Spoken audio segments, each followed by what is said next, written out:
সপ্তাহের ৭টা দিনের নাম কিসের উপর রাখা হয়েছে? এই নামগুলো রাখা হয়েছে ৭টা দৃশ্যমান গ্রহ আর সেগুলার সাথে যুক্ত দেবতাদের নাম অনুযায়ী। রবিবার, ভাবতেই পারবা না, সূর্য, সোমবার আসে চাঁদ থেকে, আর এক অদ্ভুত কারণে কি মুন কি থেকে একটা গিও গি বাদ দিচ্ছে। হয়তো স্পেস বাঁচাইছে। মঙ্গলবার এসেছে মঙ্গল, মাউস থেকে, রোমানদের যুদ্ধের দেবতা।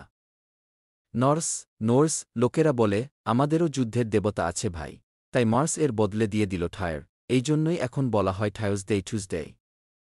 বুধবার এসেছে বুধ গ্রহ, মার্কিউরি থেকে। মার্কিউরি ছিল রোমানদের বার্তাবাহক, একদম দ্রুতগতির। নর্সরা বলে, আমাদেরও আছে ওডিন, হ্যাঁ, ওই মার্ভেলের ওডিন। তাই ওয়েডনেসডে মানে হইল অডিন্স ডে। বৃহস্পতিবার ছিল আগে জুপাইটার্স ডে, রোমানদের বজ্রের দেবতা। নর্সরা বলে, বজ্র?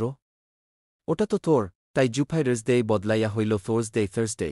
শুক্রবার এসেছে ভেনাস থেকে, রোমানদের প্রেমের দেবী। নরস সংস্করণে ছিল ফ্রেং বা ফ্রেয়া, ওদেন এর বউ। কে যে আসল ফ্রাইডের মা, ফ্রেগ না ফ্রেয়া, তা নিয়ে তর্ক আছে। তবে ফ্রাইডে হইল ভেনাসডে টার্ন ফ্রেয়া ডে। শনিবার, এইটা এসেছে স্যাটার্ন থেকে, রোমানদের কৃষি দেবতা। নর্সরা এইটা বদলাই নাই। স্যাটার্ন সেই আগের মতই স্যাটারডে এর মালিক। আর লকি ভাই, উনার নামে কোনো দিন নাই, সদা উপেক্ষিত। লোকির কপাল। ভিডিওটা ভালো লাগলে দয়া করে বেঁচে থাকুন।